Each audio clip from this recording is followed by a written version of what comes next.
ప్రేక్షకులకు నమస్కారం. తెలుగు వెలుగు కార్యక్రమానికి స్వాగతం. తెలుగు గాలి, తెలుగు నేల, తెలుగు నింగి, మురిపించే మదిని, మై మరిపించే హృదిని. తెలుగు వాక్యం, తెలుగు పదం, తెలుగు అక్షరం ఆనందింపచేసే మదిని, రంజింపచేసే హృదిని. తెలుగు పద్యం, తెలుగు పాట, తెలుగు మాట ఒకటి చేసే అందరినీ అక్కున చేర్చుకునే తన బిడ్డనని అంటూ తెలుగు భాష గొప్పతనాన్ని అద్భుతంగా వర్ణించారో కవి. అలాంటి మాతృభాషపై మమకారాన్ని పెంచే పలు అంశాలను మీ ముందుకు తెస్తోంది నేటి తెలుగు వెలుగు.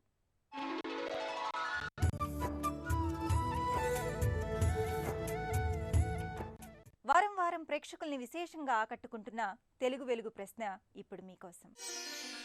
గుట్టు ఇది కాకూడదు అంటారు. ఏ వినకూడదు, బి విప్పకూడదు, సి రచ్చ, డి చప్పుడు. మీ జవాబు టీవీ అని టైప్ చేసి స్పేస్ ఇచ్చి మీ సమాధానం వినకూడదు అయితే ఏ, విప్పకూడదు అయితే బి, రచ్చ అయితే సి, చప్పుడు అయితే డి అని టైప్ చేసి 56263579కి SMS చేయండి. ప్రశ్న మరోసారి. గుట్టు ఇది కాకూడదు అంటారు. ఏ వినకూడదు, బి విప్పకూడదు, సి రచ్చ, డి చప్పుడు. మీ జవాబు టీవీ అని టైప్ చేసి స్పేస్ ఇచ్చి మీ సమాధానం వినకూడదు అయితే ఏ, విప్పకూడదు అయితే బి, రచ్చ అయితే సి, చప్పుడు అయితే డి అని టైప్ చేసి 56263579కి SMS చేయండి. భాషా నుడికారానికి, శబ్ద సౌందర్యానికి, సంగీత శ్రావ్యతకు నిలువుటద్దాలు చలనచిత్రాల పాటలు. ఆ పాటల్లోని భాషా విశేషాలు ఇప్పుడు చూద్దాం.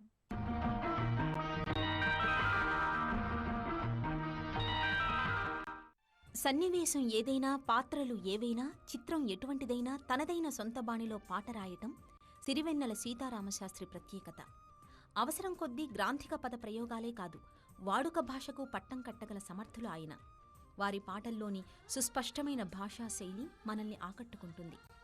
ఆయన రాసిన వసంతం చిత్రంలోని గాలి చిరుగాలి నిన్ను చూసిందెవరమ్మ పాట ప్రేమలోని మరో పార్శ్వాన్ని చూపిస్తుంది. గాలి చిరుగాలి నిన్ను చూసిందెవరమ్మా, వెళ్ళే నీ దారి అది ఎవరికి తెలుసమ్మా, రూపమే ఉండని ఊపిరే నువ్వని, ఎన్నడూ ఆగని పయనమే నీదని. గాలి చిరుగాలి నిన్ను చూసిందెవరమ్మా, కనురెప్ప మూసి ఉన్నా నిదరొప్పుకోను అన్నా, నిన్ను నిలువరించిన ఓ స్వప్నమా.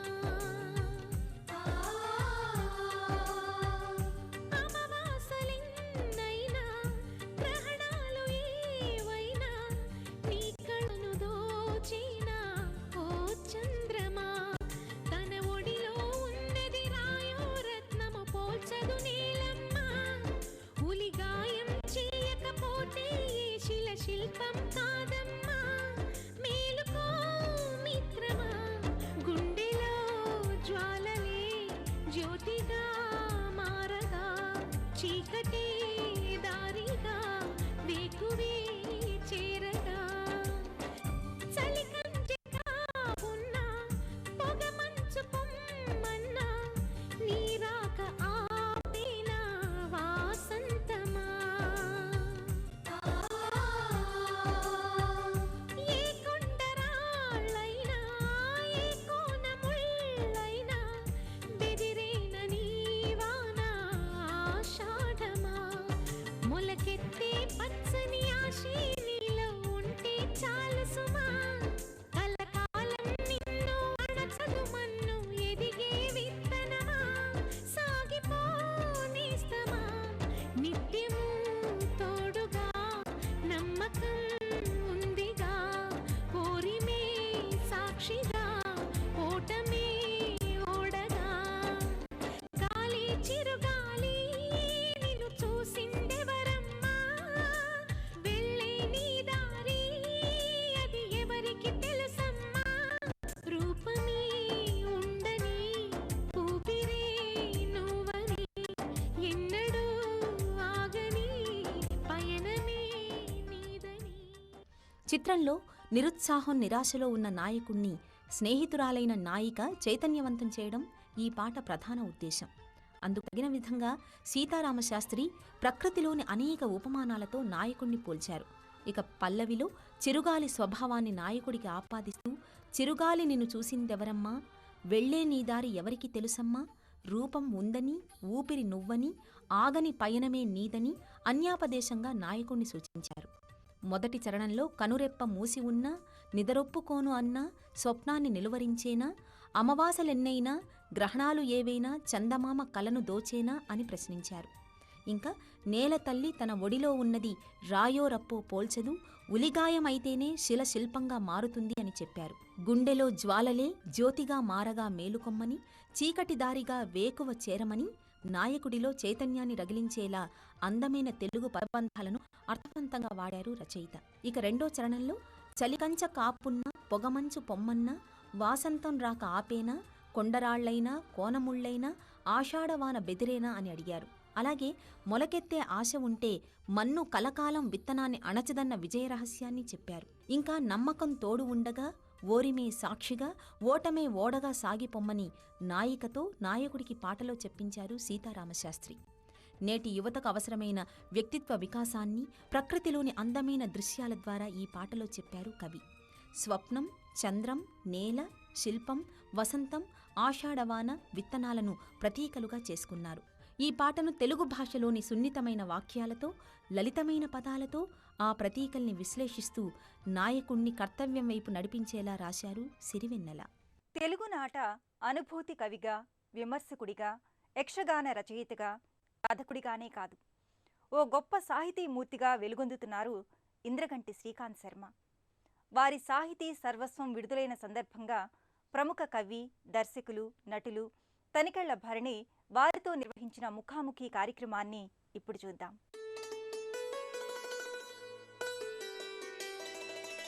శ్రీకాంత్ శర్మ గారి పేరు చెప్పగానే మనకి అనుభూతి కవిత్వం అన్నది మనసులో మెదులుతుంది. కవిగా అయితేనేమి, కథకుడిగా, విమర్శకుడిగా, మీదుముక్కులు యక్షగానాల రచయితగా, ఇలా అనేక సాహితీ ప్రక్రియల్లో తనదైన ఒక ముద్ర వేసుకున్న మహాకవి శ్రీకాంత్ శర్మ గారు. ఎలాంటి ఆత్మీయ శ్రీకాంత్ శర్మ గారితో పరిచయం. అయ్యా శ్రీకాంత్ శర్మ గారు నమస్కారం. ఇంద్రగంటి హనుమత్ శాస్త్రి, ఇంద్రగంటి శ్రీకాంత్ శర్మ గారు, ఇంద్రగంటి జానకి బాల, ఇంద్రగంటి మోహన్ కృష్ణ. కంటి శబ్దం ఇంద్రగంటికి ఈ కవిత్వాన్ని కనడానికి ఏమైనా సంబంధం ఉందా? తెలంగాణలో వనపర్తి దగ్గర మహబూబ్నగర్ జిల్లాలో ఇంద్రకల్ అని ఒక ఊరుంది. మా పూర్వులు సుమారు 200 సంవత్సరాల క్రితం తూర్పుగోదావరి జిల్లాలో కోటిపల్లి కోట అనే ఊరికి వలస వెళ్ళిపోయారు. వెళ్ళిపోయిన దగ్గర నుంచి సరే మనకి వీధిలో కొత్తిల్లు కట్టుకునే వాళ్ళు కొత్తింటారు అన్నట్టుగా ఏ ఊరి నుంచి వచ్చారో ఊరు పేరుతో పిలవడం అనేది ఒక పద్ధతి ఉంది. అందుకని ఇంద్రకంటి అలాగే ఇంద్రగంటి రెండు రకాలు ఉండేది. మేము ఈ సాహిత్య సంబంధమైన వ్యవహారాలు రావడానికి చిన్న పూర్వచరిత్ర ఏంటంటే, మా నాన్నగారి ముత్తాతగారు ఇంద్రగంటి గోపాలశాస్త్రి గారు. ఆయన కాశీలో వ్యాకరణ శాస్త్రంలో నిధి అయిన పండితులు. ఆయన విశాఖ జిల్లా మాడుగుల సంస్థానంలో సంస్థాన పండితులుగా ఉండేవారు. ఆ కుటుంబం నుంచి వచ్చినటువంటి వ్యక్తి మా నాన్నగారు. ఆయన గోపాలశాస్త్రి గారు కుమారుడు హనుమన్న గారని, ఆయన కవి, చిత్రకారుడు, గాయకుడు. ఆయన చాలా చిన్న వయసులో చనిపోయాడు. ఆ తర్వాత మా తాతగారు, మా నాన్నగారు, ఆ కుటుంబం నుంచి మా నాన్నగారికి సాహిత్య సంబంధమైనటువంటి విషయం వచ్చింది. మా బాబాయిన సంగీత విద్వాంసులు. సత్యనారాయణ భాగవతారని ఆయన హరికథలు చెప్పేవారు. చేత సంగీతం అటువైపు, సాహిత్యం మా నాన్నగారి వైపు రావడం వల్ల మా ఇంట్లో మంచి సాహిత్య వాతావరణం ఒకటి ఉండేది. 3 తరాల రచయితలు ఆ గోదావరి జిల్లాకి ఎవరు వచ్చినా మా ఇంటికి వచ్చి ఒక పూట ఉండి మా నాన్నగారితో కాలక్షేపం చేసి వెళ్ళడం అలవాటు. అలా మున్నాడి కేశవరావు గారు, శ్రీపాద సుబ్రహ్మణ్య శాస్త్రి గారు, దేవులపల్లి కృష్ణ శాస్త్రి గారు, ఆ తరం నుంచి వస్తే ఆరుద్ర గారు, ఉషశ్రీ, రామషా, వీళ్ళందరూ వచ్చేవారు. చేత ఒక నిత్యమైనటువంటి ఒక సాహిత్య వాతావరణం ఉంటుంది. కాక మా నాన్నగారికి కృష్ణశాస్త్రి గారు ఎంత ఇష్టమో చలం గారు అంత ఇష్టం. నేను కూడా చలం భక్తుడిని. చాలా చిన్న వయసు నుంచి ఆయన ఉత్తరాలు రాస్తుండేవాడు. 1961లో నేను చిన్న స్కెచ్ ఒకటి రాశాను, బాల్య చాపల్యం, 17 ఏట. అది చలం గారు పంపించాను. మనకి అజ్ఞానమే ధైర్యం పంపిస్తే ఆయన పాపం ఎంతో సంతోషించి నాకు కార్డు రాశారు. నువ్వు నేను నిశ్చందో బద్ధ కవులు, నీ కవితని దేనికైనా పంపించరా అన్న. నేను తలకిందులు అయిపోయి చలవంతటి వారు అలా మాట్లాడితే అలాగ 1961 నుంచి నేను ఈ రంగంలోకి రావడం సంభవించింది. ఇంట్లో ఒక డాక్టరు, ఇద్దరు డాక్టర్, మొత్తం అందరూ డాక్టర్లు లేదా అందరూ లాయర్లు అయితే ఒక ఒక విచిత్రమైన వాతావరణం, వాళ్ళు ఆ భాషలోనే మాట్లాడుకుంటూ ఉంటారు. అది పరాయి వాడికి విచిత్రంగా ఉండదు. కానీ మీ కుటుంబానికి సంబంధించి సాంగీత సాహిత్యం అసలు మీరు ఆ కుటుంబంలో అంటే ఇప్పుడు ఉన్నాం, అప్పుడంటే వారసత్వంగా వచ్చింది అనుకోండి, ఇప్పుడు మీ ఫీలింగ్ ఏమిటి? సాధారణ మా నాన్నగారి కాలం నుంచి కూడా మేము ఇంటికి వెళితే ఎలా ఉన్నారు ఇంటి దగ్గర అది కంటే కూడా సాహిత్య విషయాలే మాడుతుండేవారు. మా అన్నదమ్ముల మధ్య కూడా ఆధునిక సాహిత్యం వీటన్నిటి గురించి ఇలాగే ఉంది. తర్వాత ఆయన ప్రేరణ ఒక రకంగా అనుకుంటే నేను కానీ మా అన్నగారు మా పెద్దన్నయ్య కానీ సంస్కృత కాలేజీలో చదువుకోవడం, తెలుగు సాహిత్యం ప్రధాన విషయంగా చదవడం అనేది అలా వచ్చి పూర్తిగా ఇటువైపు రావడం అనేది జరిగింది. ముత్తి లక్ష్మణదాస్ గారు, తర్వాత లక్ష్మణ జితేంద్రుడు, ఆయన సహకారంతో ప్రాచీన సాహిత్యం మీద ఉండి నాకుండి కొన్ని భ్రమల్ని పోగొట్టి ఆధునిక సాహిత్యాన్ని ఏ దృష్టితో చూడాలనే విషయాలని కూడా చేసిన వ్యక్తి ఆయన. మొట్టమొదటి వ్యక్తి నా కాలేజీలో విద్యార్థిగా ఉండేది. తర్వాత దేవరకొండ బాలగంధర తిలక్ గారు తణుకు, ఆయన ఎక్కువ కుర్రాలతో కాలక్షేపం చేయడానికి ఇష్టపడేవాడు. ఆయన రచనల్ని మిత్రులందరికీ వినిపిస్తూ ఉండేవాడు. ఎవరైనా వినిపిస్తే ఆనందించి గుండెకి అద్దుకుని ఎంత బాగా చెప్పేవా, ఎంత బాగుందని బాబు ఏ అరమరికే లేకుండా ఆయన అలా ఉండేవారు. అంచేత ఆయనతో ఉండే సాన్నిహిత్యం వల్ల పాశ్చాత్య సాహిత్యానికి సంబంధించి కానీ తెలుగు సాహిత్యంలో కానీ ఒక రకమైన మార్గనిర్దేశం నాకు తిలక్ గారి వల్ల ఒక ఆధునిక సాహిత్యం వైపుకు రావడానికి ప్రధానంగా కారణం. భావకవిత్వం అనగానే కృష్ణశాస్త్రి గారు ఎలా మనసులో మెదులుతారో, అనుభూతి కవిత్వం అనగానే మీ పేరు సుపరిచయం. నేను అనుకునేది ఏమిటంటే, ఇప్పుడు ఎవరైనా కవి అనుభూతితోటే కదా వాడు కవిత్వం రాసేది, మరి దానికి ప్రత్యేకంగా అనుభూతి గీతాలు ఎందుకు పెట్టి? ప్రధానమైన కారణం ఏంటంటే అనుభూతి లేని కవిత్వం ఎవరు రాయరు. మానవులకి మానవత్వం లోపిస్తుంది, మానవత్వం కావాలి అంటూ ఉంటాం మనం. మానవత్వం మానవుడికి ఉండక ఎవడికి ఉంటుంది? అలాగే మానవత్వాన్ని ఎప్పుడైతే మరిచిపోతున్నావో అప్పుడు మానవత్వాన్ని గుర్తు చేస్తావు. స్వీయమైన అనుభూతి అనేటటువంటిది ఎప్పుడైతే మర్చిపోయి నేను వేరువేరు నినాదాలకి వేరువేరు చట్టాల్లోకి వెళ్ళిపోతున్నావో దానివల్ల ఒక రకమైనటువంటి పునరుక్తులతో నిండిపోతుంది. సాహిత్యం అంతా పునరుక్తులతో నిండిపోతుంది. ఏ ఉద్యమైనా సరే ప్రాధాన్య వివక్ష వల్ల ఓ పేరు వస్తూ ఉంటుంది. ఆనాడు మర్చిపోయినటువంటి విషయాన్ని గుర్తు చేయడం కోసం అనుభూతి అన్నం కానీ అనుభూతి వాదం అనేది ఏమి ఉండదు. అందుకే ఇస్మాయిల్ గారు వాళ్ళు కూడా తర్వాత నేను కూడా అనుభూతి కవిత్వం అన్నాను కానీ అనుభూతి వాదం అనే మాట తీసాం. మీకు రేడియోకి ఎక్కువ సంబంధం ఉంది. జాతీయ స్థాయిలో ఎక్కువ అవార్డ్స్ సంపాదించిన రచనలు జీవలక్షణం ఒకప్పుడు రేడియో. దానిలో అంత అంటే జాతీయ స్థాయిలో అంటే మీరు ఇప్పుడు అంత ప్రచారం లేదు. ఒకసారి నాకు చెప్పండి. చాలామంది రేడియో గురించి ఇతరులు అనుకునే విషయం ఏంటంటే క్రియేటివ్ రచనకి ఎక్కువ అవకాశం ఉండదు, వాళ్ళు ఏవో అడుగుతూ ఉంటారన్నారు. అది అబద్ధం అండి. జాతీయ స్థాయిలో అద్భుతమైన నాటకాలు రాసిన కన్నడ ప్రొడ్యూసర్స్ని ప్రొడ్యూస్ చేసిన వాళ్ళని ఎరుగుతున్నాం. అలా హిందీలో చేసినటువంటి వాళ్ళని ఎరుగుతున్నాం. ఉషశ్రీ 1970ల కాలంలో అతను రేడియో ట్రాన్సిస్టర్ పెట్టి దీపం పెట్టి ఎదురుగుండా దండం పెట్టుకుని ప్రోగ్రాంలు వినే కాలం గడిచి అంచేత నాటకాల విభాగంలోనూ సంగీత విభాగంలోనూ సృజనాత్మక రచన విభాగంలోనూ డాక్యుమెంటరీ విభాగంలో 4 విభాగాల్లోనూ కూడా ఈ అవార్డ్స్ అన్నీ కూడా జరిగాయి. తెలుగు కవుల అపరాధాలు అని మీరు రాశారు. తెలుగులో కావ్యం రాస్తూ నన్నయ్య గారు సంస్కృతంలో రాయడం అనేది ఎవరు అన్న 1913వ సంవత్సరంలో వెంకట రామకృష్ణ వారు పిఠాపురం ఆస్థానకు వారు తెలుగు కవుల అపరాధాలను పద్యాలు రాశారు. ఉగాది సంచికలో అచ్చు వేశారు. అది రాసి నన్నయ్య గారు తెలుగులో కావ్యం రాస్తూ సంస్కృతంలో ఎందుకే శ్రీనారు చేసింది ఏముందా అంతా చేసి రూములు తగిలిచ్చాడు. కానీ ఇలాగ ఎవరిని పడితే ఎర్రా పొరగడు గురించి ఈయన పేరు ఎవరు మన పిల్లల సూర్య గారి గురించి ఎలా అందరిని దంచి పారేశారు. పారేసే చివరిలో మీరు ఇలా రాసినందుకు ఏమనుకున్నా పర్వాలేదు, మాకంటే ఎక్కువ గౌరవం ఉన్న వాళ్ళు ఉండరు ప్రాచీన కవుల మీద, కానీ ఇవి అని చెప్పి వాళ్ళు దాని ముగింపు పద్యాన్ని అది తీసుకుని మనకి ప్రాచీన సాహిత్యం నుంచి ముఖ్యంగా కొందరు కవులు కొన్ని పనులు చేసుంటే బాగుండేది, వాళ్ళు ఆ పనులు చేయలేదు. ఉదాహరణకు ఒక్కటి చెప్తా. చెన్నైశ్వరి గారు వ్యాకరణం రాస్తూ సంస్కృత పరిభాషలు ఎందుకు పెట్టాలి, తెలుగు పరిభాషలు పెట్టచ్చు కదా అని తెలుగుకి చెప్తున్నాను, పిల్లలకని చెప్తున్నావు బయట. ఇలాంటివి అనమాట. ఈ ఆక్షేపణలన్నిటికీ మళ్ళీ కూడా నన్ను చాలామంది విమర్శించిన వాళ్ళు ఉన్నారు. అయినా నేను చెప్పదలుచుకుని చెప్పాను. ఇన్ని ప్రక్రియల్లో సాధికారత సాధించిన మీరు సినిమా వైపు ఎందుకు మొగ్గలేదు? ఏం లేదండి, నేను సినిమాకి తప్పకుండా నాకు చాలా ఇష్టమైన ప్రక్రియ అది. పాటలు రాయాలని నిజంగా నాకు ఉండేది. బాపు గారు రావణ గారు నన్ను పిలిచి వాళ్ళు కృష్ణావతారం సినిమా తీసినప్పుడు చిన్నారి నవ్వు చిట్టి తామర పువ్వు అని కృష్ణ వీళ్ళని పిక్చర్ చేసిన ఒక లాలి పాట. ఆ రావణ గారు చాలా ఇష్టపడిన పాట అది. కేవి మాధవన్ గారు చేశాను.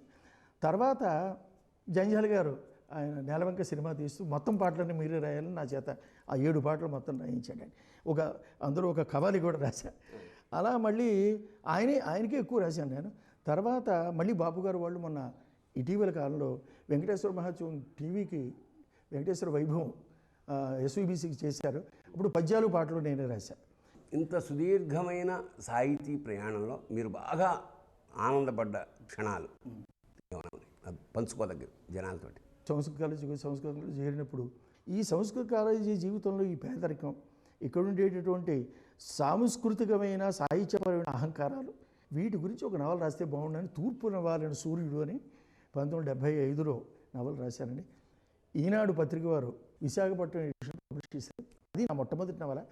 అందులో పేదరికం, సాంస్కృతికమైన అహంకారం, తర్వాత ఫలానా పద్యరచన తప్ప ఇంకోటి పనికిరాదు అనుకునేటటువంటి అభిప్రాయం, ఆధునికమైన జీవితం పట్ల ఏ విధమైన సదభిప్రాయం లేకపోవడం, ఇలా రకరకాల నాకు ఇబ్బందులు కలిగితే నాకు ఊరట ఏమిటంటే లక్ష్మణదాస్ గారు ఇటు చదివినటువంటి అది ఎందుకు ద్వేషించకూడదు, ఇందులోనే ఎందుకు మెచ్చుకోవాలి, ఈ రెండింటిని స్పష్టంగా చెప్పినట్టు. తర్వాత నేను ఆధునిక సాహిత్యం పూర్తిగా వచన కవిత్వం రావడానికి తిలక్ గారు చాలా స్ఫూర్తిమంతమైన రచనలు చేసి మంచి భాష మీద సాధికారత ఉండి అలాంటి ఒక సమూహంలోంచి మొత్తం మీ స్నేహితులైతేనేమిటి అప్పటి వాతావరణంలోంచి వచ్చిన మీకు ఇవాళ ఈ తెలుగు అసలు ఒత్తులు, ఉచ్చారణ, సమస్తం మీకు ఎలా అనిపిస్తుంది? దానికి మార్గాలు ఏమైనా బాగు చేసే పద్ధతి ఏమైనా ఉందా? తెలుగు భాషకు సంబంధించినటువంటి పోడిమి చెడిపోవడానికి కారణం మనమే, మన తల్లిదండ్రులే, మనకు ఏర్పడినటువంటి పరిస్థితులే. ఒకనొక రోజుల్లో నేను బెజవాడలో పనిచేసే రోజుల్లో మా పిల్లవాడికి తెలుగు రాదు అని చెప్పడం ఒక ఫ్యాషన్. దీని తాలూకు ఒక రకమైన శిఖరాగ్రస్థితి ఏమిటంటే 1980లో అమెరికాకి వలస వెళ్ళేటటువంటి సాఫ్ట్వేర్ ఇంజనీర్ల శకం ప్రారంభమయ్యాక ఇది అసలు మనిషి జీవితంలో మనకు చెప్తారు మామూలుగా హిందువుడై పుట్టినవాడు కాశీ ఒకసారైనా వెళ్ళి రావాలంటారు. అలాగే అమెరికా ఒకసారైనా వెళ్ళి రాకపోతే నీ జీవితం వ్యర్థమని ఒక కల్చర్ డెవలప్ కావడానికి ఇదే కల్చర్ తమిళనాడులో కూడా ఉంది. అదేనండి, జాతికి సంబంధించినటువంటి కొన్ని జీవలక్షణాలు ఉంటాయి. 70, 80, 100 సంవత్సరాలు చాలుపల్లి వెంకటశాస్త్రి గారు టైం ఇచ్చారంటే సంస్కృతం ఒకప్పుడు అలా డామినేట్ చేసిందని. చాలుపల్లి వెంకటశాస్త్రి గారు కథలు రాశాడు. తెలుగులో కవిత రాయడం నువ్వు సంస్కృతంలో రాయాలి, ఏంటి తెలుగు ఏంటి అనేది మనకు ముందరి నుంచే జనరేషన్స్ టుగెదర్. ఇప్పుడు ఇవాళ ఇంగ్లీష్ని నిందించే వాళ్ళందరూ కూడా సంస్కృతాన్ని కూడా నిందించాలి, అలాగా అవసరం అవుతాయి. ఎందుకంటే దాని తాలూకు పొట్టు అంత తీవ్రంగా ఉండేదండి. ఈ ఎలిమెంటరీ స్కూల్ స్థితి నుంచి హై స్కూల్ స్థితి నుంచి మన కాలేజీల స్థాయి వరకు కూడా ఎవరో ఒక టీచర్ని ఆశ్రయించుకుని లేదా తెలుగు సాహిత్యం మీద గాఢంగా అభినవేశం ఉన్నటువంటి ఒక వ్యక్తిని ఆశ్రయించుకుని ఈనాడు రచయితలు చాలామంది స్థిరపడడానికి తెలుగు భాష మీద అభిమానం ఉన్నవాళ్ళండి. ఇవాళ ఏమైపోయిందంటే ఎవరైతే బోధించాలో వాళ్ళకే తెలుగుకు సంబంధించిన సమస్య ఉంది. ఎవరైతే మీరు ఉద్యోగాలు ఇస్తున్నారో కొత్త వాళ్ళని కూర్చోబెట్టి సృష్టి అయిన తెలుగు మాట్లాడడం అనేది నేర్పడం అనేది అది చాలా అరుదైపోయిందండి. ఎందుకు నువ్వు నేర్పితే వాళ్ళు నేర్చుకోమని అంటలే. మన ఉపాధ్యాయులు, మనకు సంబంధించిన కళాశాలలో మనం చదివినప్పుడు ఉండేటటువంటి లెక్చరర్స్ వాళ్ళు ఒక్కొక్క విషయాన్ని మిమ్మల్ని ప్రేరేపించేలాగా, మిమ్మల్ని ఉత్తేజపరిచేలాగా చెప్పారు కనుక మీరు తహసీల్దార్ కావచ్చు, లాయర్ కావచ్చు, డాక్టర్ కావచ్చు, ఏదో ఒక చోట అకౌంటెంట్ కావచ్చు, ఇంకోటి కావచ్చు, మీ వృత్తి ఏదైనప్పటికీ కూడా సాహిత్య పట్ల అభిమానం అండ్ మీ సంస్కారాన్ని పెంచుకోవడానికి, మీ భాషని, మీ వ్యక్తిగత సంస్కారాన్ని పెంచుకోవడానికి వాళ్ళందరూ ఆ పుస్తకాలు ఉపయోగించాయి. ఇవాళ అటువంటి అవకాశం కనపట్టలే. కానండి ఇది ఇలా ఉండిపోతుందని నమ్మను. తప్పకుండా మంచి మార్పు వస్తుందండి. ఇవాళ చాలామంది యువతలను నేను చూస్తున్న పుస్తకాలు చదువుతున్నప్పుడు మంచి పుస్తక పఠనం మీద ఆసక్తి అది కనిపిస్తోంది.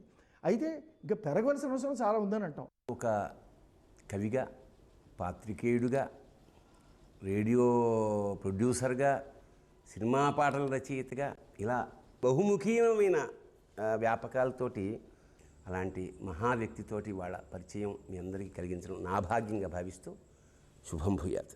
తెలుగు వెలుగు ప్రశ్న మరోసారి. గుట్టు ఇది కాకూడదు అంటారు. ఏ వినకూడదు, బి విప్పకూడదు, సి రచ్చ, డి చప్పుడు. మీ జవాబు టీవీ అని టైప్ చేసి స్పేస్ ఇచ్చి మీ సమాధానం వినకూడదు అయితే ఏ, విప్పకూడదు అయితే బి, రచ్చ అయితే సి, చప్పుడు అయితే డి అని టైప్ చేసి 56263579కి SMS చేయండి. ప్రశ్న మరోసారి.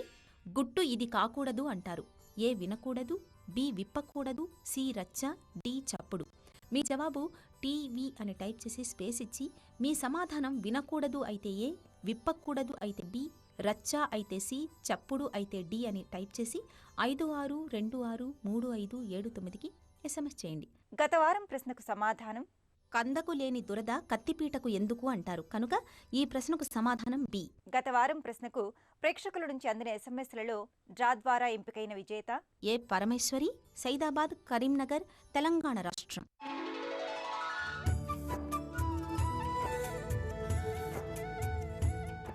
తెలుగు ప్రచారోద్యమంలో భాగంగా విశిష్టమైన ప్రయోగాలు చేస్తున్న వారు ఎందరో ఉన్నారు. అటువంటి వారికి తెలుగు వెలుగే గొప్ప వేదిక. ఆలస్యం ఎందుకు? వెంటనే మీ వివరాలు తెలియజేయండి. మీరు సంప్రదించవలసిన ఫోన్ నెంబర్లు 939 44 89 229, 939 44 89 263. ఫోన్ నంబర్లు మరోసారి 939 44 89 229, 939 44 89 263. వచ్చే వారం తెలుగు వెలుగులో మళ్ళీ కలుద్దాం. అంతవరకు సెలవు. నమస్కారం. తెలుగు భాషా సొబగుల తెలుగు వెలుగు కార్యక్రమాన్ని ఇప్పుడు యూట్యూబ్ ఆన్లైన్లో www.youtube.com/ETV News లింక్ ద్వారా కూడా వీక్షించండి.